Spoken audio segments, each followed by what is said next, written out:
Troisième partie, la vie dans le Christ. Chrétien, reconnais ta dignité, puisque tu participes maintenant à la nature divine, ne dégénère pas en revenant à la déchéance de ta vie passée.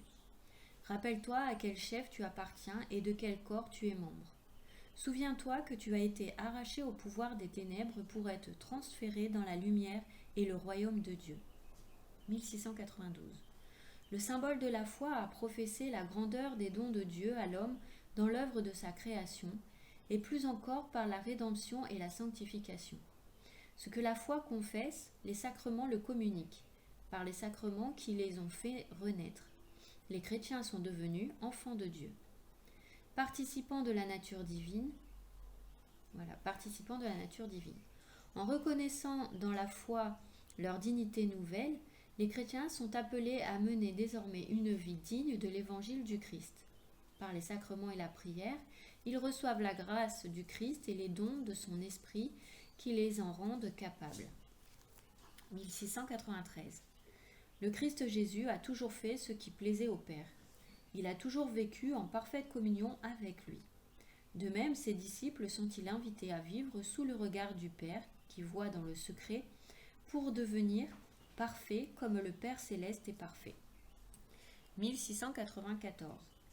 Incorporés au Christ par le baptême, les chrétiens sont morts au péché et vivant à Dieu dans le Christ Jésus, participant ainsi à la vie du ressuscité.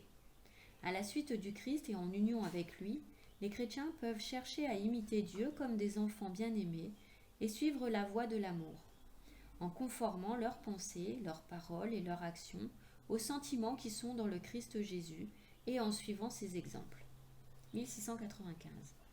Justifiés par le nom du Seigneur Jésus-Christ et par l'Esprit de notre Dieu, sanctifiés et appelés à être saints, les chrétiens sont devenus le temple de l'Esprit Saint.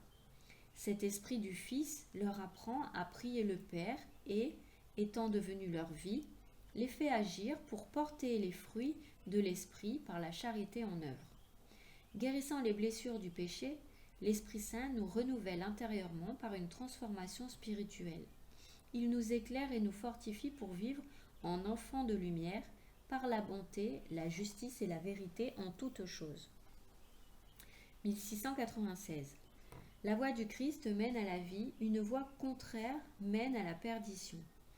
La parabole évangélique, les deux voies, restent toujours présentes dans la catéchèse de l'Église. Elle signifie l'importance des décisions morales pour notre salut. Il y a deux voies, l'une de la vie, l'autre de la mort, mais entre les deux, une grande différence. 1697.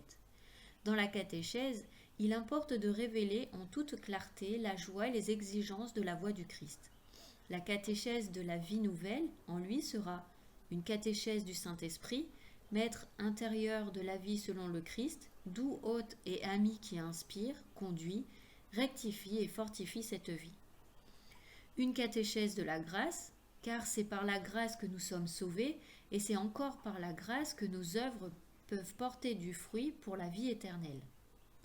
Une catéchèse des béatitudes, car la voie du Christ est résumée dans les béatitudes, seul chemin vers le bonheur éternel auquel le cœur de l'homme aspire.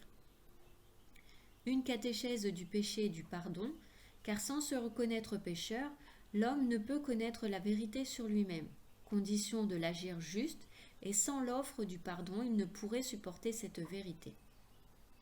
Une catéchèse des vertus humaines, qui fait saisir la beauté et l'attrait des droites dispositions pour le bien. Une catéchèse des vertus chrétiennes de foi, d'espérance et de charité, qui s'inspire magnanimement de l'exemple des saints. Une catéchèse du double commandement de la charité déployé dans le décalogue. Une catéchèse ecclésiale, car c'est dans les multiples échanges des biens spirituels dans la communion des saints que la vie chrétienne peut croître, se déployer et se communiquer. 1698. La référence première et ultime de cette catéchèse sera toujours Jésus-Christ lui-même qui est le chemin, la vérité et la vie.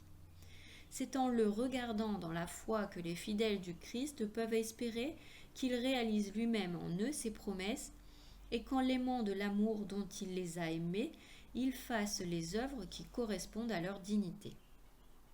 Je vous prie de considérer que Jésus-Christ notre Seigneur est votre véritable chef et que vous êtes un de ses membres. Il est à vous comme le chef et à ses membres.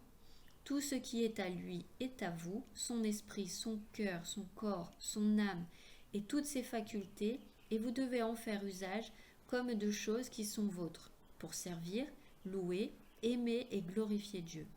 Vous êtes à lui, comme les membres sont à leur chef.